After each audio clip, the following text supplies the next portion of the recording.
रहमत दो आलम सल्लल्लाहु ताला अलैहि वसल्लम तशरीफ लाए। हदिये की हुजूर अलैहिस्सलाम को चादर मिली, हदिये की। अम्मा जान कहती हैं हुजूर घर में नहीं आए, मेरे पैगंबर के चमड़े वाले बिस्तर पर यूं करके फूलों वाली चादर बिछा दी। रहमत दो आलम तशरीफ लाए, पर्दा हटाया, अचानक आपकी बिस्तर पे नजर पड़ी और आपने पूछा है आयशा ये फूलों वाली चादर कहां से आ गई?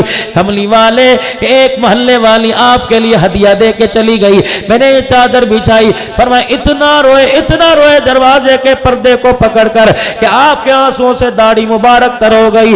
मैंने कहा अल्लाह के नबी जाल किया माल पाओ कोई गुस्ताखी हो गई, बताओ तो सही कमली वाले ये फूल वाली चादर से क्या हुआ? आपने फरमाया ऐ आयशा हम अल्लाह के नबी हैं, अल्लाह के नबी को फूलों वाली चादर से क्या वास्ता?